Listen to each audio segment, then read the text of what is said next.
I'm Dave Benson. I'm the CEO of SuperQuickQuestion. So what inspired you to create SuperQuickQuestion? I was working at IBM, which is a great place to work, but the pace of conversation was a little bit too slow for me.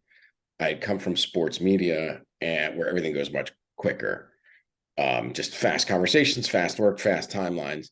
And then I got to IBM and every conversation was like a half hour long. So, everybody there's smart and great and good to work with.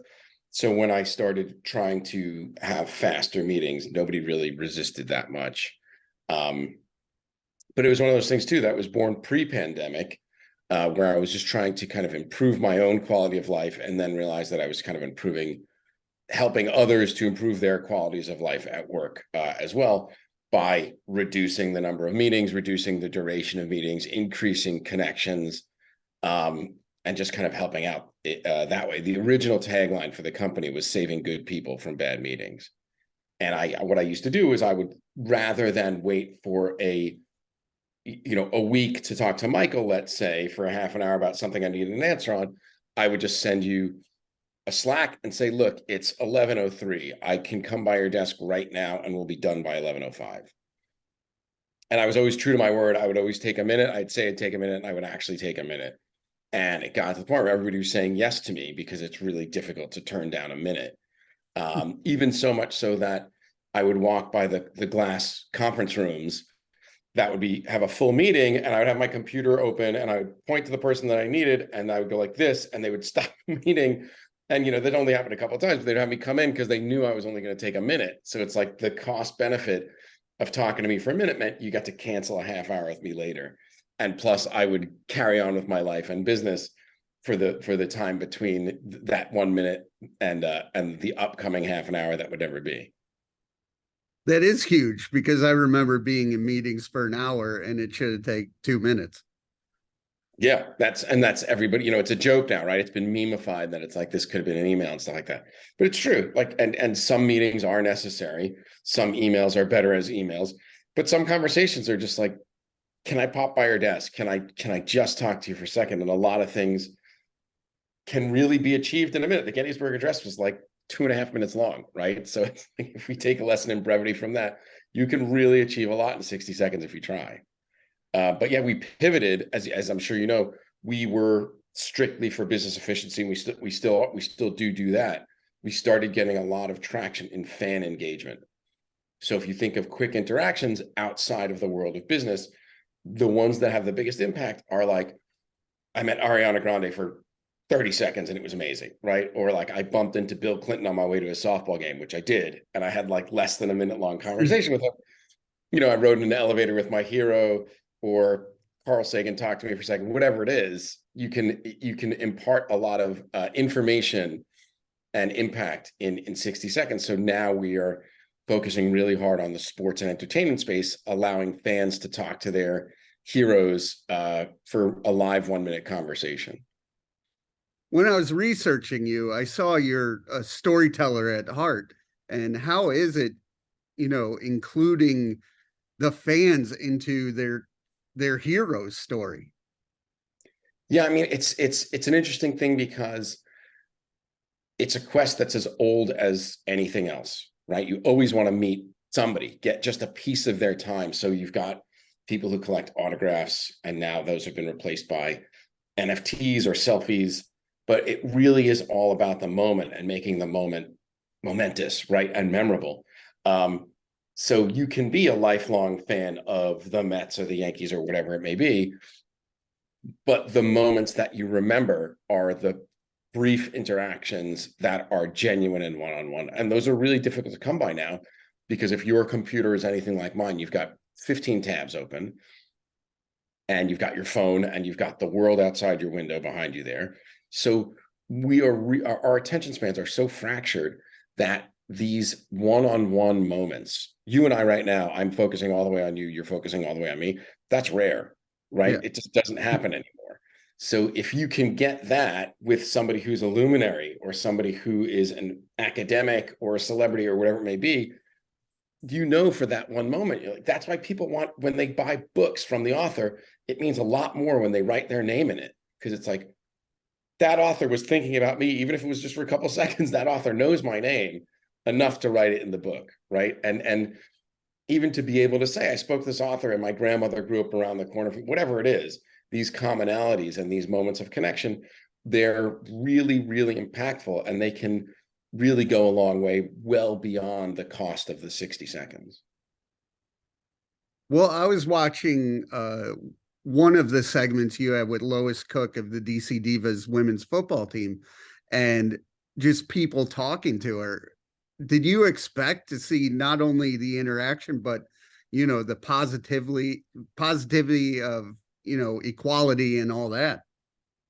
Yeah, so Michael, that's a great question. And it's one of those things that the expectations that we had, they've been exceeded in a lot of ways, because we didn't realize the kindness and the genuineness that was going to come as a result of these interactions. So, social media is generally a terrible place, right? And the anonymity breeds bravery, and bravery of cruelty, right? So you can say, you're terrible, I hope you get traded, or any other number of terrible things that didn't used to exist when you had to say it to somebody's face.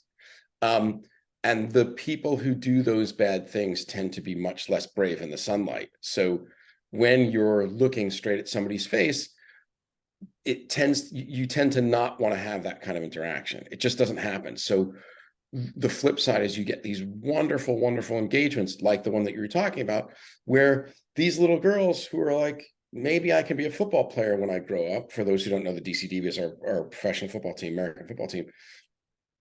So this girl, maybe she will, maybe she won't. But now that she's had that interaction with a woman professional football player, she's saying, "Oh my gosh, that changes things." We had a bunch of interactions with Wrexham AFC, the soccer team that Ryan Reynolds and Ron McElhenney bought. And we were surprised by the number of kids that were joining. We just assumed it was going to be like the season ticket holders. But these kids are joining, and they're talking to the team captain. One kid said, "I'm no good at throw-ins." And it's a thing where it's like that. You wouldn't get this interaction at a press conference, right, or on a Zoom or on an Instagram Live, because it's one-to-many, right? But it's one-to-one. Again, the analogy is you're riding in an elevator. This kid says, "Hey, I'm lousy at throw-ins. What do I do?" And he's the captain of the team. He's like, "I got you. Here's what you do." He's like, you grip it like this. You do drills against the side of your garage. Just do it over and over. It makes sure you hit the same spot and catch it. He's like, and you practice and you'll be awesome. And it was great. And it took, he said it a little bit more slowly than that and went into a little bit more detail. But now this kid, I assume, is on the road to being awesome at throw-ins. And who knows, right? Those moments can divert somebody's life in a really good way, where they just say, this is the impact they had on me. And it's fun to see. So like Wrexham, and then I saw you're partnering up with the Wizards and a lot of teams like that. Did you ever think it was going to be like working with all these teams this quickly?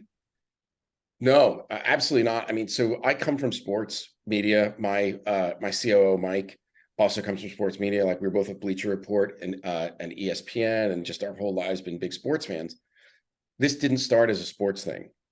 But sports is the great kind of unifier, right? Like, love of sports transcends everything, just like love of music and art and all those things. But yeah, now that we're working with these teams, it's just so much fun, because these are the connections that we've always hoped for in all of our lives, right? You're sitting at a baseball game, you always want to catch a foul ball. It's not because you need a baseball. It's because for that one moment you had something in common with whoever hit it, right? Like, guy hits a home run and points at you or whatever. Like, those things don't really happen, but just to have those moments are really special. So it's cool for us now that we're not so much a part of the moment, but we're facilitating them. And we're getting all these great notes from the parents and the fans and the kids and all these things saying, we have a little survey at the end, and they're just awesome to read. Like, these, Mike and I always, when we're talking to people about the product, we talked about how occasionally you will be lucky in your life to run into somebody who's a celebrity. There was a famous picture years ago of a kid in Omaha sitting on a park bench with Paul McCartney and Warren Buffett. And it was like the kid just happened upon them and took the best selfie in the world ever. And it's like, that doesn't happen, right? Like, you can be a sports fan your whole life and never get to have contact with their heroes. You know, my brother and I used to write letters to our favorite baseball players and hopefully get back a signed picture, which who knows if they signed it or not, but like that was our closest thing. And now it's like this is irrefutable one-on-one genuine connection where you have a moment with that person, and you know, kind of nothing can be more personal than that. Yeah, how does it feel for you to make these connections happen? It's so, I mean, it's extremely gratifying. You know, look, it's a business, right? We didn't go into it to feel good all the time, but that's definitely a benefit. We got a really nice note. We did a Santa Claus event just as a test recently. So super quick Santa, right? So it's anything, it's like sitting on Santa's lap at the mall, but it's safer and easier and quicker, right? There's none of that downtime where the elves have to corral you in and back and whatever. It's just like, have you been good? Okay, what do you want? Merry Christmas and all that great stuff. And we got a note afterward from this kid who, this adorable kid, was head to toe Batman stuff. And his mother wrote us a note and said, she says, God bless Super Quick Question. My son has epilepsy. He's never been able to meet Santa Claus because there are too many stimuli in shopping malls and other places where Santa Claus is. The real Santa Claus, of course. And so she wrote this really nice note. She said, you've made his Christmas, you've made his year, you know, it's wonderful. All that stuff. So that was just another thing where we're like, we didn't set out to do that. We're like, awesome, this kid got to talk to Santa Claus and he wouldn't have otherwise. So, you know, that's just like another fun use case. So now we think of kids with autism, right? The other use cases where this is a thing. Where do you want to see the organization in the next 3 to 5 years? We're in the middle of a fundraising round right now. We're a small company, right? We're a genuine startup. There's 4 of us. And only 2 of us are actually doing the selling. And we can't be in enough places at once, right? So once we raise our funds, we're gonna have a bunch more sellers going out there and spreading the word. And we want to try, there are so many verticals, Michael, like it's such a good question. Like music is next. We're hitting music pretty heavy once we do sports. I mean, sports is everywhere, right? So we're going to do sports all over the world. We're already in France and Monaco and Mexico and the US and the UK, and we're going to go everywhere else. Music, then academia. We tried a couple of things out with college professors to do office hours with their students. Faith, daily prayers, you know, and then we also have never really shied away from the business efficiency model, where it's like office hours for bosses, right? Where we have a CEO using it right now every Friday. He calls it Feedback Friday. He says, anybody who wants to talk to me, you got a question, hop on, I've got a minute for you, for sure, rather than waiting for your quarterly or annual check-in. So yeah, we'll see. I mean, it's just, we learn about new use cases for it all the time. And we're just happy to have these conversations with smart people who are looking to solve for a problem, to see if we might be a part of the solution. I was also watching the Ric Flair one. I'm a giant wrestling fan. Yeah. And to see the fans, you know, laugh and smile with Ric Flair, you could tell that connection was huge. You know, it's funny you say that. It very much was, and he's a special guy, right? He's somebody that everybody who meets him, he has a huge impact. So he can't, how many people can he actually meet, right? So then you do Super Question, and then suddenly he's met 40 people in 50 minutes. And each of those people has got their own story. And forever and ever, they will be like, I had this awesome conversation with Ric Flair. And, you know, talking about wrestling, one of the moments that definitely contribute to my coming up with this whole thing was I was for work at a Comic-Con here in New York, and I saw that the lines for the wrestlers were so long. And not even like the current wrestlers, you know, it was like Hacksaw Jim Duggan and Ted DiBiase, you know, and then Mankind, the line, Mick Foley, his line was ridiculous, right? There was a sign that said, you are 90 minutes away from the front of the line, and there were people stretched way the heck back.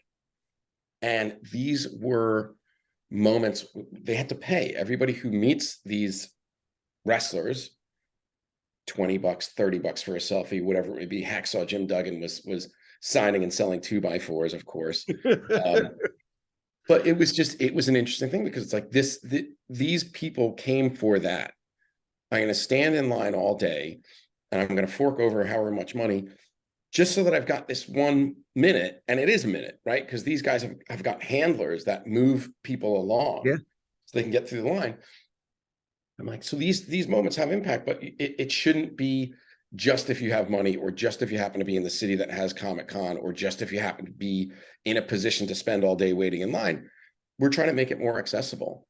And that was kind of one of the things that was the impetus for this whole thing. Was I was just like, maybe it would be nice if the fans don't pay, because in our model, the fans don't pay. It's a sponsorship driven model, right? So if it was, so Ric Flair would be sponsored by X brand, and then the fans win a contest, or they're VIPs, or, you know, whatever it may be. But I think the idea of the fans not paying also contributes to the genuineness of it, as opposed to other platforms where you can buy a recorded message. There's a time and place for that, and that's a lovely thing to do as well. This is different because it's a conversation, and it's much more like that interaction. We noticed all the interactions that they were having with these wrestlers at Comic-Con.